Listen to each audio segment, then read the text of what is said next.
میں نے برسوں پہلے انگریزی کی کسی طبی کتاب میں بہترین زندگی کے 40 بہترین اصول پڑھے تھے۔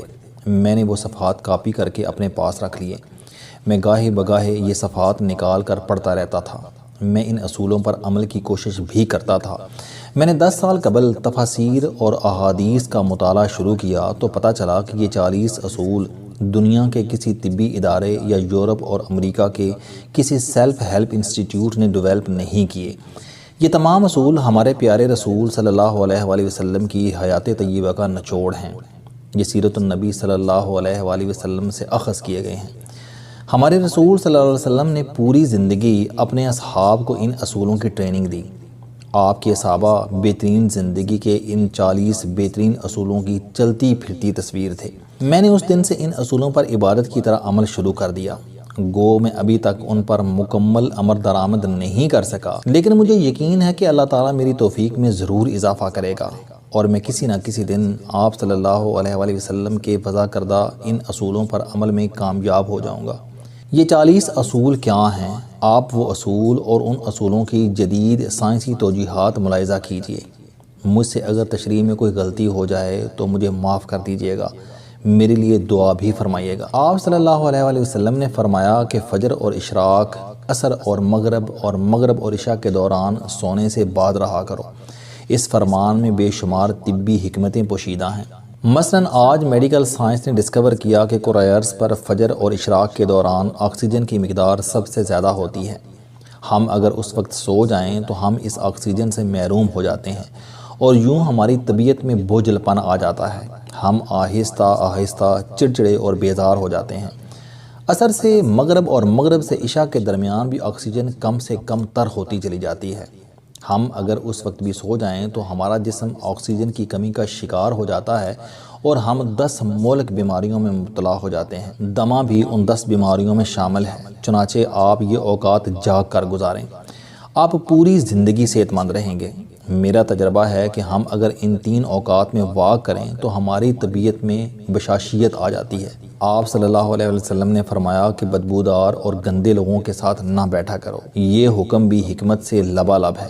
بدبو انسان کو ڈپریس کرتی ہے، جبکہ خوشبو ہماری توانائی میں اضافے کا باعث بنتی ہے۔ انسان اگر روزانہ 10 منٹ بدبودار اور گندے لوگوں میں بیٹھنا شروع کر دے تو یہ 20 دنوں میں ڈپریشن کا شکار ہو جائے گا۔ ہمارے رسول صلی اللہ علیہ وآلہ وسلم نے ہمیں شاید اس لیے بدبودار لوگوں سے پرہیز کا حکم دیا۔ آپ بھی یہ کر کے دیکھیں، آپ کا مزاج بدل جائے گا۔ آپ صلی اللہ علیہ وسلم نے فرمایا کہ ان لوگوں کے درمیان نہ سوئیں جو سونے سے قبل بری باتیں کرتے ہیں۔ یہ فرمان بھی حکمت کے عین مطابق ہے۔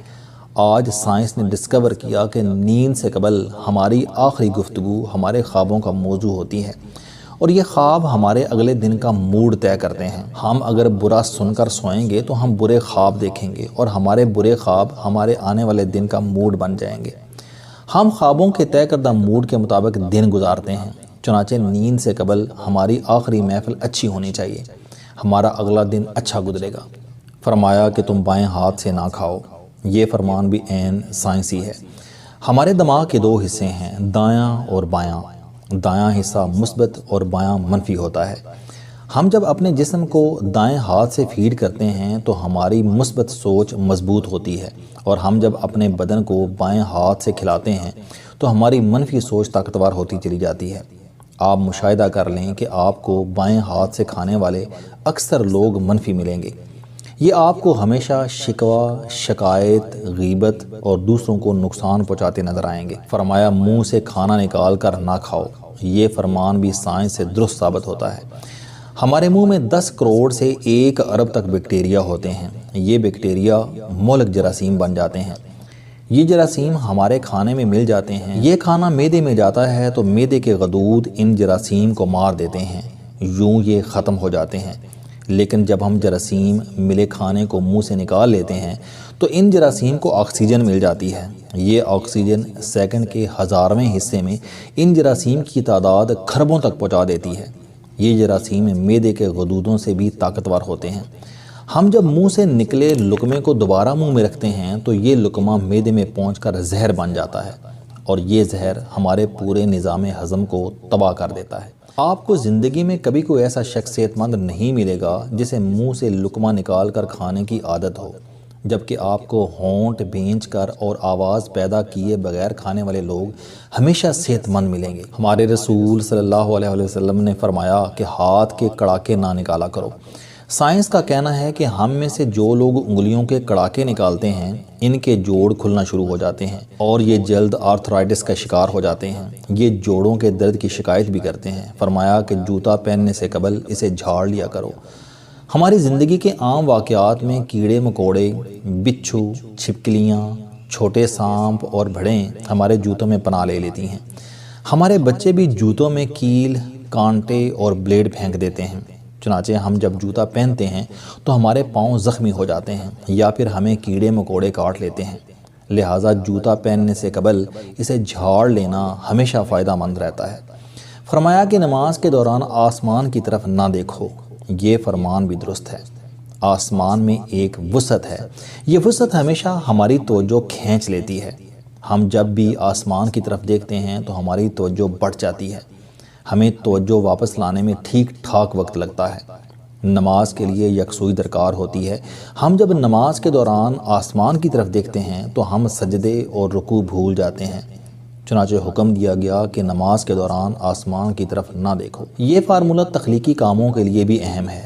اگر لکھاری لکھتے، مصور تصویر بناتے اور موسیقار دھن بناتے ہوئے آسمان کی طرف دیکھ لے تو اس کا تسلسل ٹوٹ جاتا ہے، یہ اپنا کام مکمل نہیں کر پاتا۔ شاید یہی وجہ ہے کہ دنیا کا زیادہ تر تخلیقی کام بند کمروں میں مکمل ہوا، یہ کھلی فضا میں پروان نہیں چڑھا۔ آپ تخلیق کا آئیڈیا لینا چاہتے ہیں تو آپ کھلے آسمان کے نیچے کھلی فضا میں واک کریں، آپ آئیڈیاز سے مالا مال ہو جائیں گے۔ لیکن آپ اگر ان آئیڈیاز پر کام کرنا چاہتے ہیں تو پھر آپ کمرے میں بند ہو جائیں، آپ کمال کر دیں گے۔ آپ کو انبیاء، اولیاء اور بزرگان دین بھی بند غاروں میں مراقبے کرتے ملیں گے، یہاں تک کہ مہاتما بدھ کو نروان بھی ایک ایسے درخت کے نیچے ملا تھا جس سے آسمان دکھائی نہیں دیتا تھا۔ وہ درخت اتنا گھنا تھا کہ وہ بارش تک کو روک لیتا تھا۔ آپ صلی اللہ علیہ وسلم نے فرمایا کہ رفع حاجت کی جگہ مت تھوکو۔ یہ حکم اپنے اندر دو حکمتیں رکھتا ہے۔ ٹوائلٹ میں تھوکنے سے بعد میں آنے والوں کو بھی تکلیف ہوتی ہے، اور دوسرا، ٹوائلٹس میں لاکھوں قسم کے جراثیم بھی ہوتے ہیں۔ ہم جب تھوکنے کے لیے منہ کھولتے ہیں تو یہ جراثیم ہمارے منہ میں پہنچ جاتے ہیں، یہ ہمارے لعاب دہن میں پرورش پاتے ہیں، یہ معدے اور پھیپھڑوں میں پہنچتے ہیں اور پھر یہ ہمیں بیمار کر دیتے ہیں۔ آپ کو یہ جان کر حیرانی ہوگی کہ ہماری ناک جراثیم کو پھیپھڑوں تک نہیں جانے دیتی۔ ہماری ناک سے صرف کیمیکلز جسم میں داخل ہوتے ہیں۔ جراثیم زیادہ تر منہ سے بدن میں اترتے ہیں اور ان کا بڑا سورس ٹوائلٹ ہوتے ہیں۔ چنانچہ آپ ٹوائلٹ میں لمبی لمبی سانس لینے، تھوکنے، گانا گانے، آوازیں دینے اور موبائل فون پر بات کرنے سے پرہیز کریں، آپ کی صحت اچھی رہے گی۔ آپ صلی اللہ علیہ وسلم نے فرمایا کہ لکڑی کے کوئلے سے دانت صاف نہ کرو۔ ہم میں سے بے شمار لوگ کوئلے سے دانت صاف کرتے ہیں۔ کوئلے سے ہمارے دانت وقتی طور پر چمک جاتے ہیں، لیکن یہ بعد ازاں مسوڑے بھی زخمی کر دیتا ہے، دانتوں کی جڑیں بھی ہلا دیتا ہے اور یہ منہ میں بو بھی پیدا کرتا ہے۔ لکڑی کا کوئلہ سیدھا سیدھا کاربن ڈائی آکسائیڈ ہوتا ہے، یہ ہائیجینک بھی نہیں ہوتا۔ چنانچہ رسول اللہ صلی اللہ علیہ وسلم نے اس سے پرہیز کا حکم دیا۔ آپ صلی اللہ علیہ وسلم نے فرمایا کہ ہمیشہ بیٹھ کر کپڑے تبدیل کیا کرو۔ ہم میں سے اکثر لوگ شلوار، پتلون یا پاجامہ پہنتے وقت اپنی ٹانگ پھنسا بیٹھتے ہیں اور گر پڑتے ہیں۔ ہم میں سے ہر شخص زندگی میں کبھی نہ کبھی صورتحال کا شکار ضرور ہوتا ہے، بالخصوص ہم بڑھاپے میں شلوار یا پتلون بدلتے وقت ضرور گرتے ہیں۔ آپ صلی اللہ علیہ وسلم نے شاید اس قسم کے حادثوں سے بچنے کے لیے یہ حکم جاری فرمایا تھا، اور آپ صلی اللہ علیہ وسلم نے فرمایا کہ اپنے دانتوں سے سخت چیز مت توڑا کرو۔ ہم لوگ اکثر بادام، اخروٹ یا نیم پکا گوشت توڑنے کی کوشش میں اپنے دانت توڑوا بیٹھتے ہیں۔ دانت ایکٹیو زندگی کا قیمتی ترین اثاثہ ہوتے ہیں۔ آپ صلی اللہ علیہ وسلم نے شاید اسی لیے دانتوں کو سخت چیزوں سے بچانے کا حکم دیا۔ خوراک تہذیب کا تیسرا بڑا عنصر ہوتی ہے۔ آپ اگر کسی قوم، کسی خاندان یا کسی شخص کی تہذیب کا اندازہ لگانا چاہتے ہیں تو آپ صرف اتنا دیکھ لیں کہ وہ کیا کھا رہا ہے اور وہ کیسے کھا رہا ہے، آپ کو مزید تحقیق کی ضرورت نہیں رہے گی۔ ہمارے رسول صلی اللہ علیہ وسلم کے بہترین زندگی کے 40 اصولوں میں سے 7 اصول صرف کھانے سے متعلق ہیں۔ آپ صلی اللہ علیہ وسلم نے فرمایا کہ گرم کھانے کو پھونک سے ٹھنڈا نہ کرو، پنکھا استعمال کر لیا کرو۔ یہ فرمان بھی ہائیجین پر بیس کرتا ہے۔ ہم جب گرم کھانے کو پھونک مارتے ہیں تو ہمارے منہ کے بیکٹیریا کھانے کو زہریلا بنا دیتے ہیں۔ یہ حرکت تہذیب اور شائستگی کے بھی منافی ہے۔ فرمایا کہ کھاتے ہوئے کھانے کو سونگھا نہ کرو۔ کھانے کو سونگھنا بد تہذیبی بھی ہوتی ہے اور کھانے کی خوشبو ہمارے ناک کے اندر موجود سونگھنے کے خلیوں اور پھیپھڑوں کی دیواروں کو بھی زخمی کر دیتی ہیں۔ ہمیں چھینک بھی آ سکتی ہے اور یہ چھینک سارے کھانے کو برباد کر سکتی ہے۔ فرمایا کہ اپنے کھانے پر اداس نہ ہوا کرو۔ ہم عموماً کھانے کی مقدار اور کوالٹی پر اداس ہو جاتے ہیں۔ ہم ہمیشہ کھانا کھاتے وقت دوسروں کی پلیٹ کی طرف دیکھتے ہیں۔ یہ عادت ہمارے اندر ناشکری پیدا کرتی ہے۔ ہم اگر اپنے کھانے کو اللہ کا رزق سمجھیں، اس پر شکر کریں تو ہمارے اندر برداشت بھی بڑھے گی اور صبر اور شکر کی عادت بھی ڈیولپ ہوگی۔ یہ عادت ہماری زندگی کو بہتر بنا دے گی۔ فرمایا کہ منہ بھر کر نہ کھاؤ۔ ہمارا منہ خوراک کے ہاضمے کا آدھا کام کرتا ہے، باقی آدھا کام معدہ سر انجام دیتا ہے۔ ہم جب منہ بھر لیتے ہیں تو زبان اور دانتوں کو اپنا کام کرنے کے لیے جگہ نہیں ملتی۔ ہم جلدی جلدی نگلنے پر مجبور ہو جاتے ہیں اور یوں ہمارے معدے کی ذمہ داری بڑھ جاتی ہے۔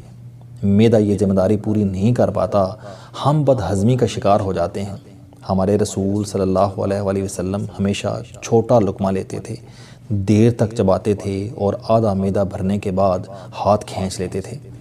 آپ صلی اللہ علیہ وسلم پوری زندگی صحت مند رہے۔ آپ صلی اللہ علیہ وسلم کے صحابہ نے بھی یہ عادت اپنا لی۔ چنانچہ مدینہ کے طبیب بے روزگار ہو گئے اور وہ کھجوروں کی تجارت کرنے لگے۔ فرمایا کہ اندھیرے میں مت کھاؤ۔ اس فرمان کی دو وجوہات ہیں۔ اندھیرے میں کھانے سے کھانے میں کیڑے مکوڑے ملنے کا خدشہ ہوتا ہے اور دوسرا روشنی کا کھانے کے ساتھ گہرا تعلق ہوتا ہے۔ ہمیں روشنی میں کھایا ہوا کھانا زیادہ انرجی دیتا ہے۔ یہ وہ واحد وجہ ہے جس کی بنا پر دنیا بھر میں ڈنر کے وقت ہال اور کمرے کی تمام لائٹس آن کر دی جاتی ہیں۔ یہ ممکن نہ ہو تو میز پر موم بتیاں جلا دی جاتی ہیں۔ انگریز اس انتظام کو کینڈل لائٹ ڈنر کہتے ہیں۔ یہ روایت ہزاروں سالوں سے چلی آ رہی ہے اور یہ انتہائی مفید ہے۔ آپ صلی اللہ علیہ وآلہ وسلم نے بھی روشنی میں کھانے کا حکم دے کر اس روایت کی تائید فرمائی۔ آپ صلی اللہ علیہ وسلم نے فرمایا کہ دوسروں کے عیب تلاش نہ کرو۔ ہم جب دوسروں میں عیب ڈھونڈتے ہیں تو ہم چغلی، غیبت اور منافقت جیسی روحانی بیماریوں کا شکار ہو جاتے ہیں۔ یہ بیماریاں ہمیں حسد جیسے مہلک مرض میں مبتلا کر دیتی ہیں اور یوں ہم ذہنی، جسمانی اور روحانی تینوں سطحوں پر علیل ہو جاتے ہیں۔ چنانچہ ہم اگر صرف دوسروں میں عیب تلاش کرنا بند کر دیں تو ہم حسد، منافقت، غیبت اور چغل خوری جیسے امراض سے بچ جائیں گے۔ ہم صحت مند زندگی گزاریں گے۔ فرمایا کہ اقامت اور اذان کے درمیان گفتگو نہ کیا کرو۔ اللہ کائنات کا سب سے بڑا بادشاہ ہے۔ اذان اس بادشاہ کی طرف سے بلاوا ہوتا ہے اور اقامت شرف بازیابی کی اجازت۔ چنانچہ یہ دونوں اوقات پروٹوکول ہیں۔ اللہ تعالیٰ کو پروٹوکول کی خلاف ورزی اچھی نہیں لگتی۔ ہم اگر دنیاوی بادشاہوں کے پروٹوکول کا خیال رکھتے ہیں تو پھر ہمیں دنیا کے سب سے بڑے بادشاہ کے پروٹوکول کا سب سے زیادہ احترام کرنا چاہیے۔ فرمایا بیت الخلاء میں باتیں نہ کیا کرو۔ اس کی وجہ جراثیم ہے۔ ہم پچھلے کالم میں اس کا تفصیل سے ذکر کر چکے ہیں۔ ہمارے رسول صلی اللہ علیہ وآلہ وسلم دوستوں کو بہت اہمیت دیا کرتے تھے، لہٰذا آپ صلی اللہ علیہ وسلم نے فرمایا کہ دوستوں کے بارے میں جھوٹے قصے بیان نہ کیا کرو۔ دوستوں کے بارے میں جھوٹے قصوں سے دوستوں کی دل آزاری بھی ہوتی ہے اور دوست بدنام بھی ہوتے ہیں۔ چنانچہ اس عادت بد سے پرہیز دوستی کے لیے بہت اہم ہے۔ فرمایا کہ دوست کو دشمن نہ بناؤ۔ یہ فرمان نفسیات اور معاشرت دونوں کے لیے انتہائی اہم ہے۔ ہمارے دوست ہماری تمام کمزوریوں سے واقف ہوتے ہیں۔ یہ جب دشمن بنتے ہیں تو یہ دنیا کے خوفناک ترین دشمن ثابت ہوتے ہیں۔ چنانچہ ہمیں زندگی میں کبھی کسی دوست کو دشمن بنانا چاہیے اور نہ کبھی کسی دوست کا دشمن بننا چاہیے۔ فرمایا کہ دوستوں کے بارے میں شکوک نہ پالو۔ شک دوستی کے لیے زہر ہوتا ہے۔ ہم جب دوستوں کے بارے میں مشکوک ہوتے ہیں تو دوستی کا دھاگا کمزور ہو جاتا ہے۔ چنانچہ شک سے بچنا ضروری ہوتا ہے۔ فرمایا چلتے ہوئے بار بار پیچھے مڑ کر نہ دیکھو۔ چلتے ہوئے پیچھے مڑ کر دیکھنا ایک نفسیاتی بیماری ہے۔ یہ بیماری خوف زدہ، ڈرے اور سہمے ہوئے لوگوں میں کامن ہے۔ ہم جب چلتے ہوئے پیچھے مڑ کر دیکھتے ہیں تو ہم اس بیماری کا شکار ہوتے چلے جاتے ہیں۔ پیچھے مڑ کر دیکھنے سے ہماری توجہ بھی بڑھ جاتی ہے، ایکسیڈنٹ کا بھی خطرہ پیدا ہو جاتا ہے، ہماری رفتار بھی آدھی رہ جاتی ہے اور ہم بلا وجہ دوسرے لوگوں کو اپنی طرف متوجہ بھی کر لیتے ہیں۔ فرمایا کہ ایڑیاں مار کر نہ چلو۔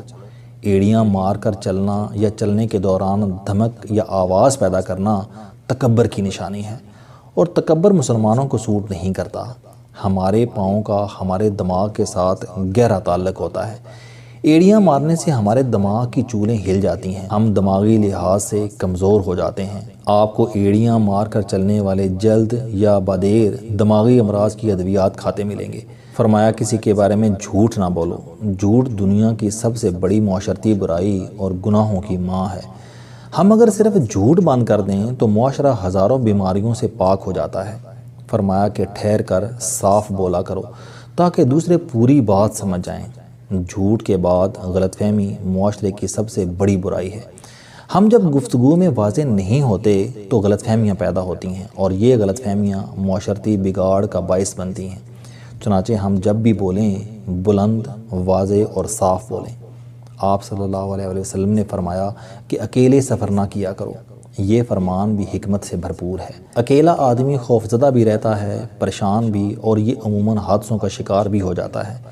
تحقیق سے ثابت ہوا کہ سفر کے دوران اکیلے آدمی زیادہ لٹتے ہیں، زیادہ جلدی بیمار ہوتے ہیں اور یہ زیادہ غلط فیصلے کرتے ہیں۔ چنانچہ جب بھی سفر کریں ایک یا دو لوگوں کو ساتھ شامل رکھیں، بالخصوص عورت کو کبھی اکیلے سفر نہ کرنے دیں۔ فرمایا فیصلے سے قبل مشورہ ضرور کیا کرو۔ انسان 16 کیمیکلز کا مجموعہ ہے۔ یہ کیمیکلز ہمارے موڈز طے کرتے ہیں، اور یہ موڈز ہماری زندگی کے چھوٹے بڑے فیصلے کرتے ہیں۔ ہم جب بھی تنہا فیصلے کرتے ہیں تو ہم موڈز کے تابع فیصلے کرتے ہیں، اور یہ عموماً غلط ہوتے ہیں۔ چنانچہ فیصلے سے قبل مشورہ ضروری ہے، اور مشورہ ہمیشہ سمجھدار کے بجائے تجربہ کار شخص سے کرنا چاہیے۔ آپ کو کبھی نقصان نہیں ہوگا۔ فرمایا کبھی غرور نہ کرو۔ غرور ایک ایسی بری عادت ہے جس کا نتیجہ کبھی اچھا نہیں نکلتا۔ میں نے پوری زندگی کسی مغرور شخص کو طبعی موت مرتے نہیں دیکھا۔ یہ غیر طبعی موت مرتے ہیں اور ہمیشہ بے عزتی اور ذلت وراثت میں چھوڑتے ہیں۔ فرمایا کہ شیخی نہ بگاڑو، یہ بھی کمال اصول ہے۔ میں نے آج تک کسی شیخی خور کو باعزت نہیں دیکھا۔ ہم عزت بڑھانے کے لیے شیخی مارتے ہیں اور ہمیشہ پرانی عزت بھی گنوا بیٹھتے ہیں۔ فرمایا گداگروں کا پیچھا نہ کیا کرو۔ ہم میں سے بے شمار لوگ فقیر کو 10-20 روپے دے کر یہ جاننے کی کوشش کرتے ہیں کہ یہ واقعی حقدار تھا یا نہیں۔ یہ عادت ہمیں شکی بھی بناتی ہے اور یہ صدقے اور خیرات سے بھی دور کر دیتی ہے۔ فرمایا کہ مہمان کی کھلے دل سے خدمت کرو۔ یہ عادت ہماری شخصیت میں کشش پیدا کر دیتی ہے۔ آپ کو مہمان نوازوں میں ہمیشہ مغناطیسی کشش ملے گی، آزما کر دیکھ لیں۔ فرمایا کہ غربت میں صبر کیا کرو۔ یہ فرمان بھی کیا شاندار فرمان ہے۔ صبر بہت بڑی دولت ہے۔ یہ دولت کبھی کسی انسان کو غریب نہیں رہنے دیتی۔ آپ صابر ہو جائیں، آپ کے حالات دنوں میں بدل جائیں گے۔ آپ یہ بھی آزما کر دیکھ لیں۔ فرمایا کہ اچھے کاموں میں دوسروں کی مدد کیا کرو۔ اچھائی نیکی ہوتی ہے، اور نیکی میں دوسروں کا ساتھ دینے والے بھی جلد نیک ہو جاتے ہیں۔ آپ صرف نیک لوگوں کے معاون بن جائیں، آپ نیکوں سے بھی آگے نکل جائیں گے۔ فرمایا اپنی خامیوں پر غور کیا کرو اور توبہ کیا کرو۔ تحقیق بتاتی ہے کہ ہم اگر اپنی کسی ایک خامی پر قابو پا لیں تو ہم میں 10 خوبیاں پیدا ہو جاتی ہیں۔ آپ یہ بھی آزما کر دیکھ لیں۔ فرمایا برا کرنے والوں کے ساتھ ہمیشہ نیکی کرو۔ یہ بھی آزما کر دیکھیں۔ یہ عادت آپ کے دشمنوں کی تعداد کم کر دے گی۔ فرمایا اللہ نے جو دیا ہے اس پر خوش رہو۔ میرا تجربہ ہے کہ ہم دوسرے پرندے کی کوشش میں ہاتھ کا پرندہ بھی اڑا بیٹھتے ہیں۔ ہمیں جو مل جائے ہم اگر اسے انجوائے کرنا سیکھ لیں تو یہ دنیا جنت ہو جاتی ہے۔ فرمایا زیادہ نہ سویا کرو۔ زیادہ نیند یادداشت کو کمزور کر دیتی ہے۔ یہ بھی طبی لحاظ سے درست ہے۔ نیند موت کی پچھلی سٹیج ہے۔ یہ بڑھ جائے تو ہمارے برین سیل مرنے لگتے ہیں۔ چنانچہ 7 گھنٹے سے کم اور 8 گھنٹے سے زیادہ نیند نہیں لینی چاہیے۔ اور 40واں فرمان فرمایا روزانہ کم از کم 100 بار استغفار کیا کرو۔ یہ عادت بھی عبادت ہے۔ آپ کر کے دیکھیں، آپ کو نتائج حیران کر دیں۔